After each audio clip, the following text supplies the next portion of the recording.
আসসালামু আলাইকুম রহমতুল্লাহি ওয়াবারাকাতুহ। আজকে আমি মালয়েশিয়ান ভাষা শেখার জন্য আপনাদেরকে একটি অন্যতম টিপস শিখিয়ে দিতে চাই। যেই টিপসগুলো জানা থাকলে আপনারা মালয়েশিয়ান ভাষা সহজে শিখতে পারবেন।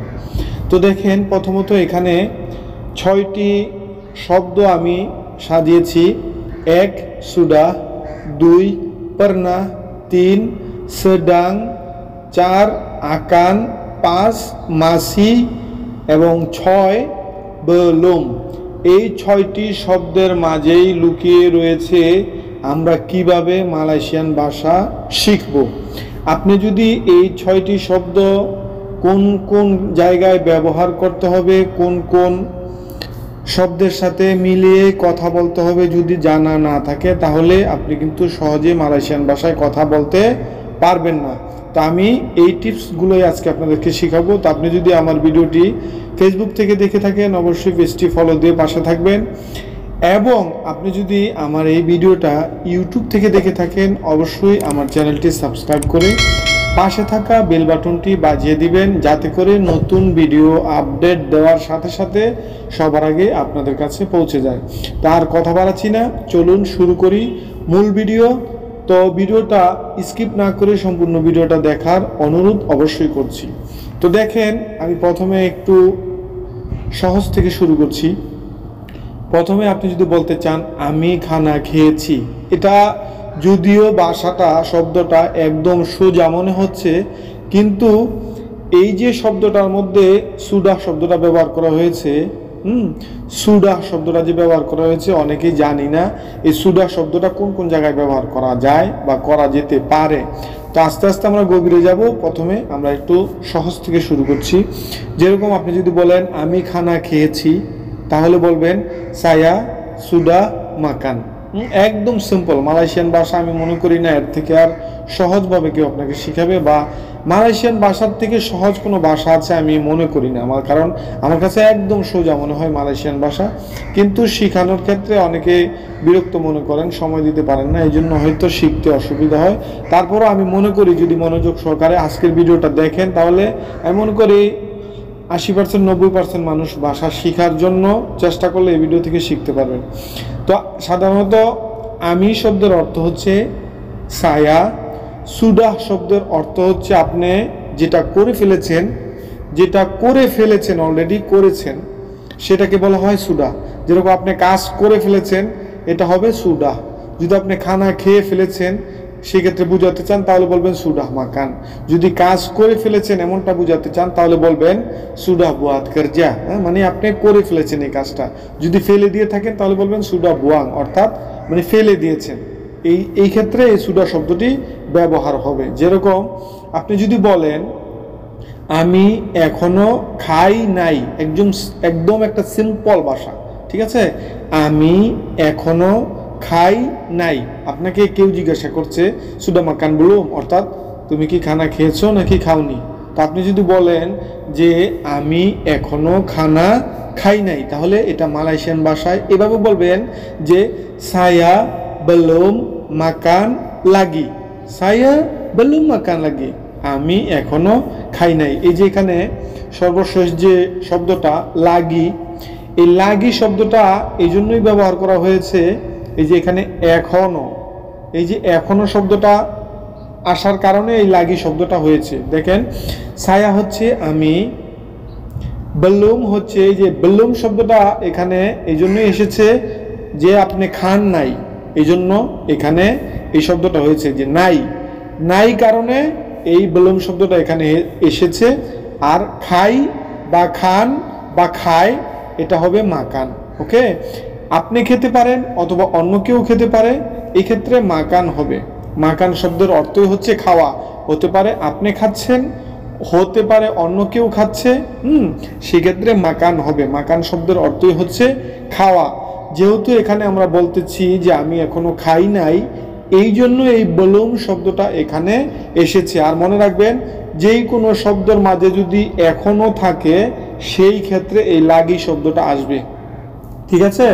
লোয়াকারলা গর শিকার গি, যে লাগি শব্দটা যে এখানে এসেছে, সায়া বেলুম মাকান লাগি, এই কারণেই এই শব্দটা লাগি শব্দটা এসেছে, কারণ আপনি বুঝাচ্ছেন যে আপনি এখনো খান নাই। যদি বলতেন যে আমি খাই নাই, তাহলে কিন্তু এই লাগি শব্দটা এখানে আসতো না। তাহলে আসতো কিভাবে, যে সায়া বলুম মাকান, সায়া বলুম মাকান, আমি খাই নাই। আর যদি আপনি বুঝাতে চান যে আমি এখনো খাই নাই, তখন এই লাগি শব্দটা এখানে ব্যবহার করতে হবে, যাতে সে ভালো করে বুঝে যে আপনি এখনো খাননি। ঠিক আছে, আশা করি এই বুলুম শব্দের অর্থটা বুঝতে পেরেছেন। তারপর দেখেন, আপনি যদি বলেন যে সে এখনো আসে নাই, হ্যাঁ, সে এখনো আসে নাই, এই যে এখনো শব্দটার কারণেই কিন্তু এই জায়গার মধ্যে লাগি শব্দটা এসেছে। দেখেন, আমি যদি একটু বিশ্লেষণ করি, যে সে হচ্ছে দিয়া, এখনো এই যে লাগি, এই যে সর্বশেষ যে শব্দটা। যদি আমরা মালয়েশিয়ান বাক্য যেভাবে সাজাই সেভাবে বলতে চাই, তাহলে কিন্তু উল্টা হবে, কারণ মালয়েশিয়ান শব্দ যেভাবে সাজায়, আমাদের বাংলাদেশের শব্দ কিন্তু এইভাবে সাজায় না। এটা উল্টা দিক থেকে আসে কিছু সময়, আবার কিছু সময় মাঝখান দিক থেকে আসে, আবার যখন 2-3টা শব্দ হয় তখন প্রথম থেকেও করা যায়, কিন্তু বানানটা আর কি, রিডিং পড়াটা উল্টা দিক থেকে আসে, বেশিরভাগই উল্টা দিক থেকে আসে। দেখেন, সে হচ্ছে দিয়া, বেলুম শব্দটা এখানে এই জন্য এসেছে যে নাই, সে এখনো আসে নাই, এই জন্যই এই নাই শব্দটার কারণে এখানে বললুম শব্দটা ব্যবহার করা হয়েছে। আর আসে, এই যে আসে শব্দের কারণে এই যে দাতাং শব্দটা হয়েছে। হইতে পারে আসছে, হইতে পারে আসে নাই, হইতে পারে আসবে, সেই ক্ষেত্রে দাতাং শব্দটা ব্যবহার করা হবে। দাতাং শব্দের অর্থ হচ্ছে আসা। এটা বলতে পারেন যে সে আসছে, সেই ক্ষেত্রেও দাতাং হবে। বলতে পারেন সে আসবে, সেই ক্ষেত্রেও এই দাতাং শব্দ ব্যবহার করতে হবে। যদি বলেন সে আসতেছে, সেই ক্ষেত্রেও এই দাতাং শব্দ ব্যবহার করতে হবে, কারণ আসা মানেই হচ্ছে দাতাং। ওকে, যদি বলেন আসবে, তাহলে বলতে হবে যে দিয়া আকান দাতাং। আকান শব্দ নিয়ে আমি আলোচনা করতেছি, সামনে ভিডিও জুড়ে থাকেন। আজকের ভিডিওতে আমি সবকিছু আপনাদেরকে ভেঙে ভেঙে বুঝাবো ইনশাল্লাহ। যদি বলেন সে তো আইসা পড়ছে, সে তো আইসা পড়ছে, এমনটা যদি বুঝাতে চান, হয় না এরকম, যেরকম আপনাকে কেউ বলছে যে তোমার বন্ধু তো অমুক জায়গায় থাকে, ওকে একটা ফোন করে বলো সেজন্য একটা মানে যে কোনো একটা জিনিস নিয়ে আসতে, হতে পারে একটা ফোন আছে বা আমার জামাটা আছে ওইখানে, অথবা আমার একটা মানে মোবাইল রয়েছে বা যে কোনো একটা জিনিস রয়েছে, তোমার বন্ধু যেখানে আছে তাকে বলো যে আসার সময় যেন নিয়ে আসে। এমনটা যদি আপনাকে বলে, তো আপনি যদি বলতে চান যে সে তো আইসা পড়ছে, এমনটা যদি বলেন সে তো আইসা পড়ছে, তাহলে বলবেন দিয়া সুডা তাতাপুন। মানে একটু রস লাগিয়ে, কথাটার মধ্যে একটু রস লাগিয়ে যদি বলতে চান, তাহলে লাস্টে এই পোন শব্দটা ব্যবহার করবেন। দিয়া সুডা দাতা পোন, সে তো আইসা পড়ছে, হ্যাঁ, সে তো আইসা পড়ছে। যদি এভাবে বলতেন যে সে আইসা পড়ছে, তাহলে এই পোন শব্দ ব্যবহার করতে হতো না, এভাবে বলতে পারতেন দিয়া সুডা দাতাং। কিন্তু এই কথাটা আপনি একটু রসকস লাগিয়ে যখন বলবেন, তাহলে কেমন বুঝাবে, যেন আপনি মালয়েশিয়ানদের মতো কথা বলছেন। হ্যাঁ, আমরা যেহেতু মালয়েশিয়াতে আছি, অবশ্যই আমরা মালয়েশিয়ানদের মতো কথা বলার জন্য চেষ্টা করব, কারণ আমরা যদি মালয়েশিয়ানদের মতো করে কথা বলতে চেষ্টা করি, তাহলেই মালয়েশিয়ানরা বুঝবে যে আমরা যদিও অল্প সময় হয়েছে মালয়েশিয়াতে, কিন্তু তারা মনে করবে আমরা অনেক দিন যাবৎ মালয়েশিয়াতে আছি। হ্যাঁ, তো দিয়া সুডা দাতা আপন, সে তো আইসা পড়ছে, এমনটা বোঝানোর জন্য এভাবে বলবেন যে দিয়া সুডা দাতা আপন। ওকে, তারপর আপনি যদি বলেন যে আমি এখনো কাজে রয়েছি, ঠিক আছে, আপনাকে একজনে বলছে, ধরেন না আপনার রুমমেট অথবা আপনার সাথে থাকে কেউ, সে আপনার সাথে মালয়েশিয়ান ভাষায় কথা বলছে, তো সে আপনাকে ফোন করেছে আসার সময় একটা তেল নিয়ে আইসো বা যে কোনো একটা কিছু নিয়ে আইসো, দোকান থেকে আসার সময় নিয়ে আইসো, কিন্তু আপনি তাকে বুঝাবেন যে আপনি এখনো কাজে আছেন বা এখনো কাজে রয়েছেন, আমি আসতে দেরি হবে বা আমি এখনো কাজে রয়েছি। এই কাজে রয়েছি এই কথাটা যদি বলতে চান, তাহলে কিভাবে বলবেন, saya masih bekerja, এবং এখানে লাগি শব্দটা ব্যবহার করতে পারেন, তাহলে আরেকটু মানে সুন্দর হবে ভাষাটা, যে saya masih bekerja lagi, অথবা এভাবে বলতে পারেন saya masih bekerja, এর কারণ হলো কাজে আছেন, যে কাজে, এই জন্য বেকারজা হয়েছে। ওকে, তারপর আপনি যদি বলেন আমার পায়ে এখনো ব্যথা রয়েছে। আমি এই কথাগুলো এই জন্যই বলছি যে এই যে মাছি শব্দটা যদি আপনি ব্যবহার করতে চান তাহলে এই ধরনের কথাগুলোর সাথে অবশ্যই মাছি শব্দটা ব্যবহার করতে হবে, তা না হলে আপনি মানে ভাষা বুঝানো হবে না, আপনি যেভাবে বুঝিয়ে বলবেন সেই বুঝানোটা হবে না। এই জন্যই আমি আপনাদেরকে এই বাক্যগুলো বানিয়ে আপনাদেরকে বোঝানোর চেষ্টা করছি। যেরকম আপনি এক্সাম্পল, আপনার পায়ে ব্যথা ছিল, আপনি ডাক্তার কাছে গিয়েছিলেন, ওষুধ খেয়েছেন, কিন্তু এখনো আপনার পায়ে ব্যথা রয়েছে। তা আপনি পুনরায় ডাক্তার কাছে গিয়েছেন, হাসপাতালে গিয়েছেন, গিয়ে আপনি ডাক্তারকে বোঝাতে চাচ্ছেন যে আমার পায়ে এখনো ব্যথা রয়েছে, কিন্তু ডাক্তার হচ্ছে মালয়েশিয়ান, আপনি তাকে মালয়েশিয়ান ভাষায় বলতে হবে। তো বলতে হলে কীভাবে বলবেন? এভাবে বলতে হবে, কাকি সায়া আমার পায়ে মাসি সাকিট লাগি, এখনো ব্যথা রয়েছে। আমার পায়ে কাকি সায়া মাসি সাকিট লাগি, এখনো ব্যথা রয়েছে। এই যে এখনো শব্দটার কারণে লাগি শব্দটা এসেছে, আর ব্যথা শব্দের অর্থ হচ্ছে সাকিত। ব্যথা শব্দের অর্থ হচ্ছে সাকিত। এই যে রয়েছে, এই রয়েছে শব্দের অর্থটাই হচ্ছে মাসি। হ্যাঁ, মাসি রয়েছে। আপনি যদি বলেন, আপনাকে কেউ যদি বলে ভাত রান্না করো, তা আপনি যদি তাকে বলতে চান যে আগের ভাতই তো এখনো রয়ে গেছে, সেই ক্ষেত্রে বলতে হবে যে রয়ে গেছে যে শব্দটা আপনি প্রয়োগ করবেন বা ব্যবহার করবেন, এই জন্যই ব্যবহার করবেন যে আগের গুলাই তো রয়ে গেছে। হ্যাঁ, এই ক্ষেত্রে মাছি শব্দটা ব্যবহার হবে। ওকে, রয়েছে বা রয়ে গেছে সেই ক্ষেত্রে। ওকে, আপনি যদি বলতে চান যে আপনি কি কখনো ডুরিয়ান খেয়েছেন, কাউকে জিজ্ঞাসা করছেন, এক্সাম্পল কাউকে জিজ্ঞাসা করছেন, হতে পারে ডুরিয়ান, হতে পারে কোনো মাছ, হতে পারে কাঁঠাল। আপনি যদি কাউকে জিজ্ঞাসা করেন যে আপনি কি কখনো ডুরিয়ান খেয়েছেন বা আপনি কি কখনো কাঁঠাল খেয়েছেন, এমনটা যদি জিজ্ঞাসা করেন, কাঁঠালকে বলা হয় নাঙ্কা। তো আপনি যদি বলেন যে আপনি কি কখনো নাঙ্কা খেয়েছেন বা মাঙ্গা খেয়েছেন, তো যদি এই কথাটা এইভাবে বলতে চান তাহলে মালয়েশিয়ান ভাষায় এইভাবে বলবেন, আওয়াক পারনা মাকান ডুরিয়ান কে। এই পারনা শব্দের অর্থই হচ্ছে অতীত।